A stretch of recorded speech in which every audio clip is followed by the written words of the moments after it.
So ಇವತ್ತು ನಿಮಗೆ steering wheel ಹೆಂಗೆ ಇನ್ಸ್ಟಾಲ್ ಮಾಡೋದು ಅಂತ ತೋರಿಸ್ತೀನಿ. ಇದು ಹಳೆ ಗಾಡಿ ನಂದು, ಬಟ್ ಸ್ಟೀರಿಂಗ್ ವೀಲ್ ಯಾವಾಗಲೂ ಒಂದೇ ಥರ ಇರುತ್ತೆ. ಐ ಮೀನ್ ಡಿಸೈನ್ ಹೊಸ ಗಾಡಿಲೂ ಸಿಮಿಲರ್ ಆಗಿರುತ್ತೆ. ಓನ್ಲಿ ಡಿಫ್ರೆನ್ಸ್ ಏನಂದರೆ ಹಿಂದಿನ ಕಾಲದಲ್ಲಿ 2 ಕಾಂಟ್ಯಾಕ್ಟ್ನ ಅಟ್ಯಾಚ್ಮೆಂಟ್ ಮಾಡ್ತಾರೋ ವಿಚ್ ತೋರಿಸ್ಬೋದು. ಹೊಸ ಕಾರಲ್ಲಿ ಇವಾಗ ಕ್ಲಾಕ್ ಸ್ಪ್ರಿಂಗ್ ಅಂತ ಬಂದುಬರುತ್ತೆ. ಕ್ಲಾಕ್ ಸ್ಪ್ರಿಂಗ್ ಆ್ಯಕ್ಚುಲಿ ಅದರಿಂದನೇ ಇವಾಗ ಹಾರ್ನು ಮತ್ತು ಸ್ಟೀರಿಂಗ್ ವೀಲ್ ಕಂಟ್ರೋಲು, ವಾಲ್ಯೂಮು ಎಲ್ಲ ಕಂಟ್ರೋಲ್ ಎಲ್ಲ ಅದರಿಂದನೇ ವರ್ಕ್ ಆಗೋದು ಕ್ಲಾಕ್ ಸ್ಪ್ರಿಂಗ್ ಅಂತ. ಹಿಂದಿನ ಕಾರಲ್ಲಿ ಈ ಥರ ಒಂದು ಕಾಂಟ್ಯಾಕ್ಟರ್ ಬಂದಿರ್ತಾ ಇಲ್ಲಿಂದ ಇಲ್ಲಿ ಕಾಂಟ್ಯಾಕ್ಟ್ ಮಾಡಿದ್ರೆ ಇದರಿಂದ ಹಾರ್ನ್ ಫಂಕ್ಷನ್ ವರ್ಕ್ ಆಗುತ್ತೆ. ಇದನ್ನ ಆ್ಯಕ್ಚುಲಿ ಹಬ್ ಅಂತ ಕರೀತಾರೆ.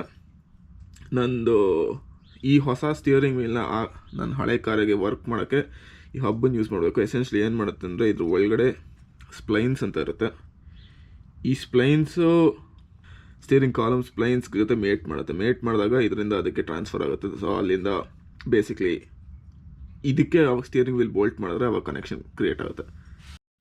ಈ ಹೊಸ ಸ್ಟೀರಿಂಗ್ ವೀಲ್ ಯಾಕೆ ತೊಗೊಂಡ್ರೆ ಅಂದರೆ ಇದು ನನ್ನ ಹಳೆ ಸ್ಟೀರಿಂಗ್ ವೀಲ್ ಸ್ವಲ್ಪ ವಯಸ್ಸಾಗಿದೆ. ಅದನ್ನ ಲೆದರ್ ರೀಫರ್ಬಿಶ್ ಮಾಡೋ ಬದಲು ಹೊಸ ಸ್ಟೀರಿಂಗ್ ವೀಲ್ ತೊಗೊಂಡ್ರೆ ಇನ್ನೂ ಬೆಟ್ರಾಗಿ ಈ ಸುಲಭನೂ ಇರುತ್ತೆ. ಪ್ಲಸ್ ನನಗೆ ಸ್ವಲ್ಪ ಈ ಡಯಾಮೀಟರ್ ಸ್ವಲ್ಪ ಚಿಕ್ಕದಾಗಿರಬೇಕು, ಸ್ವಲ್ಪ ಚಿಕ್ಕ ಸ್ಟೀರಿಂಗ್ ಬೇಕಾಗುತ್ತೆ. ಯಾಕೆಂದರೆ ಅದ್ರದ್ದು ಲೊಕೇಶನ್ ಇರೋದ್ರಿಂದ ಇಲ್ಲಿ ಸ್ವಲ್ಪ ತೊಡೆಗೆ ಹತ್ತ ಇರೋದ್ರಿಂದ ಸ್ವಲ್ಪ ಸ್ಟೀರಿಂಗ್ ವೀಲ್ ಡಯಾಮೀಟರ್ ಚಿಕ್ಕದು ಮಾಡೋಣ ಅಂದ್ಕೊಂಡೆ. ಅದು ಸ್ಪಾರ್ಕೋ ತೊಗೊಂಡಿನಿ. ಸ್ಪಾರ್ಕೋ ಆ್ಯಕ್ಚುಲಿ ಇಟಾಲಿಯನ್ ಕಂಪ್ನಿ, ಸಾಕಷ್ಟು ರೇಸಿಂಗ್ ಎಕ್ವಿಪ್ಮೆಂಟ್ ಮಾಡುತ್ತೆ, ಒಳ್ಳೆ ಕಂಪ್ನಿ. ಸೊ ಇದು ನನ್ನ ಹಳೆ ಗಾಡಿ 1974 ಡ್ಯಾಟ್ಸನ್ 260D ಅಂತ. ಡ್ಯಾಟ್ಸನ್ ಆ್ಯಕ್ಚುಲಿ ನಿಸಾನ್ ಹೆಸರು ಬರೋ ಮುಂಚೆ ಅದ್ರ ಹೆಸರು ಡ್ಯಾಟ್ಸನ್ ಅಂತ ಇತ್ತು. ಡ್ಯಾಟ್ಸನ್ ಅವ್ರದ್ದು 3 ಫೌಂಡರ್ ಇನ್ವೆಸ್ಟರ್ ಹೆಸರು ಮೇಲೆ ಬೇಕು ನೇಮ್ ಮಾಡಿರೋದು. ಸೊ ಇದು ಹಳೆ ಸ್ಟೀರಿಂಗ್ ವೀಲ್ ಇವಾಗ ನಾವು ತೆಗಿತೀವಿ. ಸೊ ಯಾವಾಗಲೂ ಈ ಥರ ಕೆಲಸ ಮಾಡೋ ಮುಂಚೆ ಫಸ್ಟ್ ಬ್ಯಾಟ್ರಿ ಡಿಸ್ಕನೆಕ್ಟ್ ಮಾಡಬೇಕು. ಹೊಸ ಗಾಡಿ ಏರ್ ಬ್ಯಾಗ್ ಇರೋ ಗಾಡಿ ಇದ್ದರೆ ಅಟ್ಲೀಸ್ಟ್ 15-20 ನಿಮಿಷ ಕಾಯಬೇಕು. ಅದು ಫುಲ್ ಗಾಡಿ ಡಿಸ್ಚಾರ್ಜ್ ಆಗಿ ಕಾಯಬೇಕು. ಯಾಕೆಂದರೆ ಇನ್ನು ತೆಗೆಯುವಾಗ ಏನಾದ್ರು ಏರ್ ಬ್ಯಾಗ್ ಡಿಪ್ಲಾಯ್ ಆದರೆ ಒಳ್ಳೆಯದಲ್ಲ, ಎಲ್ರಿಗೂ ಅದು ಗೊತ್ತು. ಸೊ ಯೂಶ್ವಲಿ ನನ್ನ ಹಿಂದಿನ ಗಾಡಿಗೆ ಇದು ಮಾಡಿದ್ದೆ, ಸ್ಟೀರಿಂಗ್ ವೀಲ್ ಚೇಂಜ್ ಮಾಡುವಾಗ ಸ್ವಲ್ಪ ಕಾಯಬೇಕಾಗಿತ್ತು. ಇವಾಗ ಇದನ್ನು ರೀಪ್ಲೇಸ್ ಮಾಡೋದು ಆ್ಯಕ್ಚುಲಿ ಸಾಕಷ್ಟು ಸುಲಭ. ಇದರಲ್ಲಿ ಏರ್ ಬ್ಯಾಗ್ ಅಂತ ಏನೂ ಇಲ್ಲ, ಬರೀ ಹಾರ್ನ್ ಇದೆ, ಬ್ಯಾಟ್ರಿ ಡಿಸ್ಕನೆಕ್ಟ್ ಮಾಡಾಗಿದೆ. ಇದನ್ನ ಇವಾಗ ತಳ್ಳಿ ಹಿಂಗೆ ಆ್ಯಂಟಿ ಕ್ಲಾಕ್ ವೈಸ್ ರೊಟೇಟ್ ಮಾಡಿದ್ರೆ ಕೈಗೆ ಬರುತ್ತೆ. ಇದು ಸಾಕಷ್ಟೇ ಸಿಂಪಲ್ ಡಿಸೈನು. ಇದು ಹಾರ್ನ್ ಅಸೆಂಬ್ಲಿ ಇವಾಗ ಬೇಕಾಗಿಲ್ಲ. ಇದು ಸ್ಪ್ರಿಂಗ್ ಲೋಡೆಡ್, ಯಾಕೆ ಅಂದರೆ ಇವಾಗ ಇದು ಹಾರ್ನ್ ಒತ್ತಾಗ ವಾಪಸ್ ತಳ್ಳೋಕ್ಕೆ ಇದು ಸ್ಪ್ರಿಂಗ್ ಇದೆ, ಇದು ಬೇಕಾಗಿಲ್ಲ. ಇವಾಗ ಈ ನಟ್ಟು ಪ್ರೈಮರಿ ನಟ್ಟು ಈ ಫುಲ್ ಸ್ಟೀರಿಂಗ್ ವೀಲ್ ಅಸೆಂಬ್ಲಿ ಇಟ್ಕೊಳ್ಳೋಲ್ಲ. ಸೊ ಇವಾಗ ನೆಕ್ಸ್ಟ್ ಈ ನಟ್ಟನ್ನ ತೆಗೆಯೋಣ. ಇನ್ನೊಂದು ಆ್ಯಕ್ಚುಲಿ ಹೇಳೋದು ಮರ್ತದೆ, ಸ್ಟೀರಿಂಗ್ ವೀಲ್ ತೆಗಿಯೋ ಮುಂಚೆ ಸ್ಟೀರಿಂಗ್ ವೀಲ್ ಸೆಂಟ್ರ್ ಆಗಿರಬೇಕು, ಫ್ಲಾಟ್ ಆಗಿರಬೇಕು.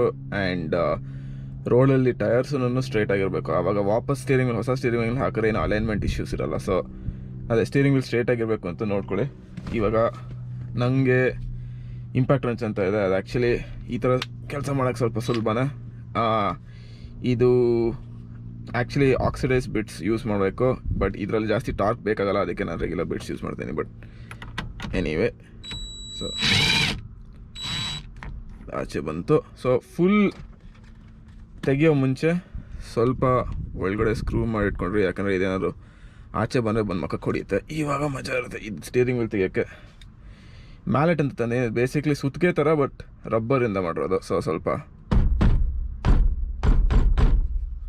ಜೆಂಟಲ್ ಪರ್ಸ್ಯೂಷನ್ ಮಾಡಿದ್ರೆ ಸ್ವಲ್ಪ ಹೊತ್ತಲ್ಲಿ ಆಚೆ ಬರುತ್ತೆ.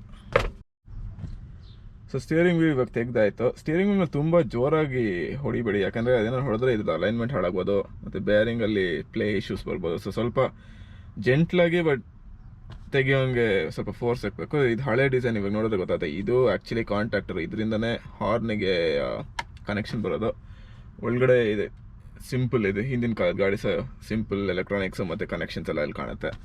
ಇವಾಗ ನಾನು ಹೊಸ ಹಬ್ಬನ್ನು ಇದಕ್ಕೆ ಇನ್ಸ್ಟಾಲ್ ಮಾಡೋಕ್ಕೆ ಹೋಗ್ತೀನಿ. ಇದೆ ಆ ಹಬ್ಬಲ್ಲಿ ಸ್ಪ್ಲೈನ್ಸ್ ನಿಮ್ಗೆ ಮುಂಚೆ ಕಾಣ್ತಾ ಇರೋದು, ಅದರದ್ದು ಮೇಲ್ ಎಂಡ್ ಸ್ಪ್ಲೈನ್ಸ್ ಇಲ್ಲಿ ಕಾಣುತ್ತೆ.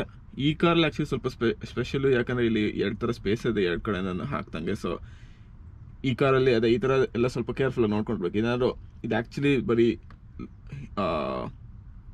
ಲೈಟ್ಲಿ ಹಿಡ್ಕೊಂಡಿರೋದು, ಏನಾದ್ರು ಇದು ಬಿದ್ದರೆ ಹೊಸ ಸ್ಟೀರಿಂಗ್ ವೀಲ್ ಇಲ್ದಿರ ಹಾಕಿದ್ರೆ ಅವಾಗ ಪ್ಲೇ ಇರುತ್ತೆ. ಸೊ ಈ ಥರ ಲಿಟ್ಲ್ ಥಿಂಗ್ಸ್ ನೋಡಿಕೊಂಡು ಕೇರ್ಫುಲ್ಲಾಗಿ ಮಾಡಬೇಕು. ಸೊ ನೆಕ್ಸ್ಟ್ ಈ ಹಬ್ಬನ್ನು ಅಟ್ಯಾಚ್ ಮಾಡಬೇಕು. ಈ ಹಬ್ಬ ಅಟ್ಯಾಚ್ ಮಾಡೋದು ಸಾಕಷ್ಟು ಸುಲಭ. ಸೊ ಇದ್ರಲ್ಲಿ ಆ್ಯಕ್ಚುಲಿ ಒಂದು ವೈಟ್ ಡಾಟ್ ಇದೆ, ಆ ಡಾಟ್ ಸ್ಟ್ರೇಟಾಗಿ ಅಲೈನಾಗಿ ಇದ್ದರೆ ಒಳಗಡೆ ತಳ್ಳಿದ್ರೆ ಕೂತ್ಕೊಳ್ಳುತ್ತೆ. ಇದಾದಮೇಲೆ ಈ ಲಾಕಿಂಗ್ ವಾಷರ್ನ ಅಟ್ಯಾಚ್ ಮಾಡಿ ಅದ್ರ ಜೊತೆ ಈ ನಟ್ಟನ್ನು ಹಾಕಿದ್ರೆ ಆವಾಗ ಟಾರ್ಕ್ ಮಾಡೋದು. ಟಾರ್ಕ್ ಮಾಡೋದು ಆ್ಯಕ್ಚುಲಿ ಈ ಕಾರಿಗೆ ಪರ್ಟಿಕ್ಯುಲರ್ ಸ್ಪೆಕ್ಸು ಈ ಸ್ಟಿಯರಿಂಗ್ ವೀಲಿಗೆ ಕರೆಕ್ಟಾಗಿ ಟಾರ್ಕ್ ರೇಂಜ್ ಯೂಸ್ ಮಾಡ್ಕೊಂಡು ನೋಡಬೇಕು. ನನ್ನ ಹತ್ರ ಆ್ಯಕ್ಚುಲಿ ಸರ್ಟಿಫೈಡ್ ಟಾರ್ಕ್ ರೇಂಜ್ ಇದೆ, ಕರೆಕ್ಟ್ ವ್ಯಾಲ್ಯೂ ಇಟ್ಕೊಂಡಿದ್ದೀನಿ. ಇದು ಸೇಫ್ಟಿ ಐಟಮ್ ಇರೋದ್ರಿಂದ ಕರೆಕ್ಟಾಗಿ ಟಾರ್ಕ್ ಯೂಸ್ ಮಾಡೋದು ತುಂಬಾ ಇಂಪಾರ್ಟೆಂಟು. ಸೊ ನೆಕ್ಸ್ಟ್ ಹೊಸ ಸ್ಟೀರಿಂಗ್ ವೀಲ್ ಆಲ್ರೆಡಿ ನಾನು ಫುಲ್ ಇನ್ಸ್ಟಾಲ್ ಮಾಡಿಲ್ಲ, ಬಟ್ ಲೈಟ್ಲಿ ಅಟ್ಯಾಚ್ ಮಾಡಿದ್ದೀನಿ. ಏನು ಇಂಟ್ರೆಸ್ಟಿಂಗ್ ತೋರಿಸ್ಬೇಕಾಗುತ್ತೆ ಅಂದರೆ ಈ ಸ್ಕ್ರೂಗಳು ನೋಡಿ, ಈ ಸ್ಕ್ರೂಗಳಿಗೆ ಈ ಥರ ಕೋನಿಕಲ್ ಶೇಪ್ ಇದೆ. ಈ ಕೋನಿಕಲ್ ಶೇಪ್ ಯಾಕೆ ಹೆಲ್ಪ್ ಮಾಡುತ್ತೆ ಅಂದರೆ ಇವಾಗ ನೀವು ಬೇಕಾದ್ರೆ ಈ ಥರ ಕೋನಿಕಲ್ ಶೇಪ್ ವೀಲ್ಸ್ ಟಯರ್ಸ್ ನೋಡಿದ್ದೀರ. ಸೊ ಇದನ್ನಿಲ್ಲಿ ಹಾಕಿ ಟೈಟ್ ಮಾಡಿದ್ರೆ ಅದು ಏನಕ್ಕೆ ಹೆಲ್ಪ್ ಮಾಡುತ್ತೆ ಅಂದರೆ ನೀವು ಟಾರ್ಕ್ ಮಾಡ್ತಾ ಇದು ವೀಲನ್ನು ಸೆಂಟ್ರ್ ಮಾಡೋಕ್ಕೆ ಹೆಲ್ಪ್ ಮಾಡುತ್ತೆ. ಸೊ ಸ್ವಲ್ಪ ಸೈಡಿಗಿದ್ರೂ ಸ್ವಲ್ಪ ಅದು ಆಟೋಮ್ಯಾಟಿಕ್ಲಿ ಕೋನ್ ಶೇಪ್ ಇರೋದ್ರಿಂದ ಇಟ್ ಫೋರ್ಸ್ ಮಾಡುತ್ತೆ ಸೆಂಟ್ರ್ ಮಾಡೋಕ್ಕೆ. ಇನ್ನೊಂದು ಇಂಪಾರ್ಟೆಂಟ್ ಟಿಪ್ ಏನು ಅಂದರೆ ಇವಾಗ ಈ ಥರ ಸ್ಟೀರಿಂಗ್ ವೀಲ್ ಈ ಥರ ಮೋರ್ ದೆನ್ ಒನ್ ಫ್ಯಾಸ್ನರ್ ಸ್ಕ್ರೂ ಇದ್ದರೆ ಒಂದನ್ನು ಟೈಟ್ ಮಾಡೋ ಮುಂಚೆ ಎಲ್ಲನೂ ಲೂಸಾಗಿ ಹಾಕಿ. ಇಲ್ಲಾಂದರೆ ನೀವು ಒಂದನ್ನು ಟೈಟ್ ಮಾಡಿದ್ರೆ ಅದು ಆ ಕಡೆಗೆ ಎಳ್ಕೊಂಡ್ಬಿಡುತ್ತೆ, ಆ ಕಡೆ ಎಳ್ಕೊಂಡ್ರೆ ಇನ್ನೊಂದು ಹೋಗಲ್ಲ. ಸೊ ಡೆಫಿನೆಟ್ಲಿ ಎಲ್ಲನೂ ಸ್ವಲ್ಪ ಲೈಟಾಗಿ ಲೂಸಾಗಿ ಹಾಕಿದ್ಮೇಲೆ ಟಾರ್ಕ್ ಮಾಡೋಕ್ಕೆ ಸ್ಟಾರ್ಟ್ ಮಾಡಿ. ಟಾರ್ಕ್ ಮಾಡೋವಾಗ ಇದನ್ನು ಟಾರ್ಕ್ ಮಾಡಿ ನೆಕ್ಸ್ಟ್ ಇದಕ್ಕೆ ಹೋಗಬೇಡಿ. ಇದನ್ನು ಟಾರ್ಕ್ ಮಾಡಿ ಅದ್ರದ್ದು ಆಪೋಸಿಟ್ ಹೋಗಿ, ಒಳ್ಳೆ ಸ್ಟಾರ್ ಪ್ಯಾಟರ್ನ್ ಅಂತ ಹೇಳ್ತಾರೆ, ಜಿಗ್ಜಾಗ್ ಪ್ಯಾಟರ್ನ್. ಇದಾದ್ಮೇಲೆ ಇದನ್ನು ಟಾರ್ಕ್ ಮಾಡಿ, ಇದಾದ್ಮೇಲೆ ವಾಪಸ್ ಇಲ್ಲಿ ಬಂದಮೇಲೆ ಇಲ್ಲಿ ಹೋಗಿ, ಅಲ್ಲಿ ಬಂದಮೇಲೆ ಅಲ್ಲಿ, ಅದಾದಮೇಲೆ ಅಲ್ಲಿ. ಸೊ ಆವಾಗ ಈವನಾಗಿ ಟಾರ್ಕ್ ಆಗುತ್ತೆ, ಡಿಸ್ಟ್ರಿಬ್ಯೂಷನ್ನು ಕ್ಲ್ಯಾಂಪ್ ಫೋರ್ಸು ಈವನಾಗಿ ಕೂತ್ಕೊಳ್ಳುತ್ತೆ. ಸೊ ಹೊಸ ಸ್ಟೀರಿಂಗ್ ವೀಲ್ ಇವಾಗ ಇನ್ಸ್ಟಾಲ್ ಆಗಿದೆ. ಲಾಸ್ಟ್ ಥಿಂಗ್ ಇನ್ಸ್ಟಾಲ್ ಮಾಡೋಕ್ಕಾಗಿರೋದು ಹಾರ್ನ್ ಬಟನ್ನು. ಇದರಲ್ಲಿ ಇವಾಗ ಒಂದು ಇಶ್ಯೂ ಬಂದಿದೆ. ಇವ್ರು ಕೊಟ್ಟರು ಹಾರ್ನ್ ಅಟ್ಯಾಚ್ಮೆಂಟ್ಸು ಒಂದು ಮೇಲ್ ಆ್ಯಂಡು ಒಂದು ಫೀಮೇಲ್ ಆ್ಯಂಡ್ ಕೊಟ್ಟಿದ್ದಾರೆ, ಬಟ್ ಹಾರ್ನಲ್ಲಿ ಆ್ಯಕ್ಚುಲಿ 2 ಫೀಮೇಲ್ ಇದೆ. ಸೊ ಒನ್ ಆಫ್ ದೀಸ್ ಈ ಮೇಲ್ ಅಟ್ಯಾಚ್ಮೆಂಟ್ಸ್ನ ಕಟ್ ಮಾಡಿ ಇನ್ನೊಂದು ಫೀಮೇಲ್ನ ಕ್ರಿಂಪ್ ಮಾಡಿದ್ರೆ ಆವಾಗ ಫೈನಲಿ ಇದು ಮಾಡ್ಬೋದು. ಕ್ರಿಂಪ್ ಮಾಡೋಕ್ಕೆ ಆ್ಯಕ್ಚುಲಿ ಕ್ರಿಂಪಿಂಗ್ ಟೂಲ್ ಬೇಕಾಗುತ್ತೆ, ಈ ಥರ ಒಂದು ಕ್ರಿಂಪಿಂಗ್ ಟೂಲ್ ಬೇಕಾಗುತ್ತೆ. ಅದನ್ನ ಒಳಗಡೆ ಹಾಕಿ ಬೇರೆ ಥರ ಸ್ಟ್ರಿಪ್ ಮಾಡ್ಬೋದು, ಇಲ್ಲಿ ಕ್ರಿಂಪ್ ಮಾಡ್ಬೋದು. ಅದನ್ನ ಹಾಕಿದ್ರೆ ಕ್ರಿಂಪ್ ಮಾಡಿದ್ರೆ ಆವಾಗ ಫೈನಲಿ ಹಾರ್ನ್ ಇನ್ಸ್ಟಾಲ್ ಮಾಡ್ಬೋದು. ಸೊ ನಾನು ಕ್ಯಾಮ್ರಾ ಆಫಲ್ಲಿ ಬಿಕಾಸ್ 2 ಕೈ ಇರೋದು, ಈ ಮೇಲ್ ಎಂಡನ್ನು ತೆಗೆದು ಒಂದು ಫೀಮೇಲ್ ಎಂಡ್ ಹಾಕ್ತೆ. ಇವಾಗ ವಾಪಸ್ ಇಲ್ಲಿ ಸ್ಕ್ರೂ ಮಾಡ್ತೇನೆ. ಈ ಥರ ಸ್ಕ್ರೂ ಮಾಡುವಾಗ ಇಂಪಾರ್ಟೆಂಟ್ ಥಿಂಗ್ ಆ್ಯಕ್ಚುಲಿ ಇಂಪಾರ್ಟೆಂಟ್ ಅಲ್ಲ, ಇಲ್ದಿರೋನು ಮಾಡ್ಬೋದು, ಬಟ್ ಸ್ವಲ್ಪ ಕೆಲಸ ಸುಲಭ ಮಾಡೋಕ್ಕೆ ಮ್ಯಾಗ್ನೆಟಿಕ್ ಎಂಡ್ ಸ್ಕ್ರೂ ಡ್ರೈವರ್ ತೊಗೊಳ್ಳಿ. So magnetic end screw driver ತೊಗೊಂಡ್ರೆ ಈ ಸ್ಕ್ರೂನ ಇವಾಗ ಹಿಂಗೆ ಅಟ್ಯಾಚ್ ಮಾಡ್ಬೋದು. ಈ ರೀಸನ್ ಕ್ವಿಕ್ ರಿಲೀಸ್ ಯಾಕೆ ಇನ್ಸ್ಟಾಲ್ ಮಾಡ್ತೀನಿ ಅಂದರೆ ಆ್ಯಕ್ಚುಲಿ 2 ರೀಸನ್ ಇದೆ. One reason actually last time horn install ಮಾಡೋಕ್ಕೆ ಹೋಗೋವಾಗ ಈ ಹಾರ್ನ್ ಕನೆಕ್ಟರ್ ಲೊಕೇಶನ್ ಎಷ್ಟು ಡೀಪ್ ಆಗಿದೆ ಅಂದರೆ ಸ್ಟೇರಿಂಗ್ ಕಾಲಮ್ ಈ ಬೋಲ್ಟ್ ಈ ಸ್ಪ್ಲೈನ್ ಜೊತೆ ಇಂಟರ್ಫಿಯರ್ ಆಗ್ತದೆ. ಆ್ಯಂಡ್ ಇಂಟರ್ಫಿಯರ್ ಆಗಿ ಇದು ಒಳಗಡೆ ತಳ್ದಾಗೆಲ್ಲ ಹಾರ್ನ್ ಕಂಟಿನ್ಯೂಸ್ ವರ್ಕ್ ಆಗ್ತದೆ, which is not good. So ಇದನ್ನು ಇವಾಗ ಅದು ಎಕ್ಸ್ಟೆನ್ಷನ್ ಕೊಟ್ಟರೆ ಇದ್ರದ್ದು ಡಿಸ್ಟೆನ್ಸ್ ಸ್ವಲ್ಪ ಜಾಸ್ತಿ ಆಗುತ್ತೆ. ಪ್ಲಸ್ ಕ್ವಿಕ್ ರಿಲೀಸ್ ಏನಕ್ಕೆ ಯೂಸ್ ಮಾಡ್ತಾರೆ, ಫಂಕ್ಷನ್ ಏನು ಅಂತ ನಾನು ತೋರಿಸ್ತೀನಿ. ಅದು ಬೇಸಿಕ್ಲಿ ಅಟ್ಯಾಚ್ಮೆಂಟು ಹಿಂಗೆ ಇದನ್ನು ತೆಗೆದ್ರೆ ಸ್ಟಿಯರಿಂಗನ್ನು ಕ್ವಿಕ್ಕಾಗಿ ತೆಗೆದು ವಾಪಸ್ ಹಾಕ್ಬೋದು. ಅದು ಯೂಶ್ವಲಿ ರೇಸಿಂಗಲ್ಲಿ ಯೂಸ್ ಮಾಡ್ತಾರೆ. ಪ್ಲಸ್ ಕಾರ್ ಒಳಗಡೆ ಆಚೆ ಹೋಗೋಕ್ಕೂ ನಾನು ಆ್ಯಕ್ಚುಲಿ ಸುಲಭ ಆಗುತ್ತೆ, ಬಟ್ ಮೇನ್ಲಿ ರೇಸಿಂಗು ಪ್ಲಸ್ ಶೋಕಿ ಸ್ವಲ್ಪ. ಸೊ ಅದನ್ನ ಹಿಂಗೆ ಇನ್ಸ್ಟಾಲ್ ಮಾಡೋದಂತ ತೋರಿಸ್ತೀನಿ. ಸೊ ಇದನ್ನ ಕ್ವಿಕ್ ರಿಲೀಸ್ ಅಂತ ಕರೀತಾರೆ. ಇದು ಬೇಸಿಕ್ಲಿ ಈ ಹಬ್ ಇಲ್ಲಿ ಅಟ್ಯಾಚ್ ಆಗುತ್ತೆ.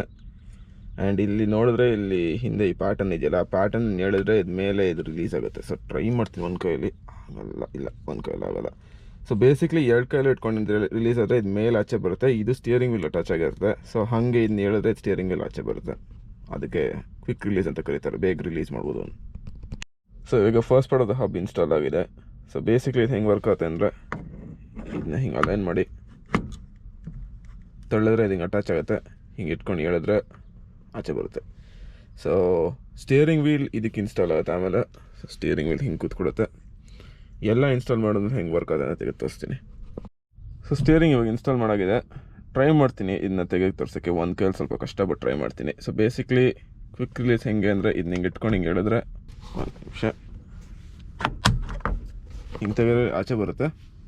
ಸ್ಟಿಯರಿಂಗ್ ತೆಗಿಬೋದು. ವಾಪಸ್ ಇನ್ಸ್ಟಾಲ್ ಮಾಡಬೇಕಂದ್ರೆ ತಿರ್ಗಾ ಸ್ಟಿಯರಿಂಗ್ ವಾಪಸ್ ಹಿಂಗೆ ಇಟ್ಟು ಸ್ವಲ್ಪ ಅಲೈನ್ ಮಾಡಿ ಒಳಗಡೆ ತಡೆದ್ರೆ ಸ್ಟಿಯರಿಂಗ್ ಅಟ್ಯಾಚ್ ಆಯಿತು ಅಷ್ಟೇ. ಅದು ಕ್ವಿಕ್ ರಿಲೀಸ್ ಇನ್ಸ್ಟಾಲ್. ಇವಾಗ ಫೈನಲಿ ಹಾರ್ನ್ ಅಟ್ಯಾಚ್ ಮಾಡಿಲ್ಲ ಒಳಗಡೆ ಹಾಕಿದ್ರೆ ಕೆಲಸ ಮುಗೀತು ಫಾರ್ ನೌ. ಸೊ ಅಷ್ಟೊಂದು ನನ್ನ ಹೆಂಡ್ತಿ ಬಂದು ಅವಳು ಆ್ಯಕ್ಚುಲಿ ನಾನು ಕೆಲಸ ಹೆಂಗೆ ಮಾಡ್ತೇನೆ ಅಂತ ನೋಡೋಕ್ಕೆ ಪುಷಿಡು. ಸೊ ಫೈನಲ್ ಬಿಟ್ ಏನಂದರೆ ಅದನ್ನ ವಾಪಸ್ ಒಳಗಡೆ ತಳ್ಳಬೇಕು. ತಳ್ಳಿ ಅದು ಕೂತ್ಕೊಂಡ್ರೆ ಆಯ್ತು ಅಷ್ಟೇ, ಆವಾಗ ಕೆಲಸ ಆಯಿತು.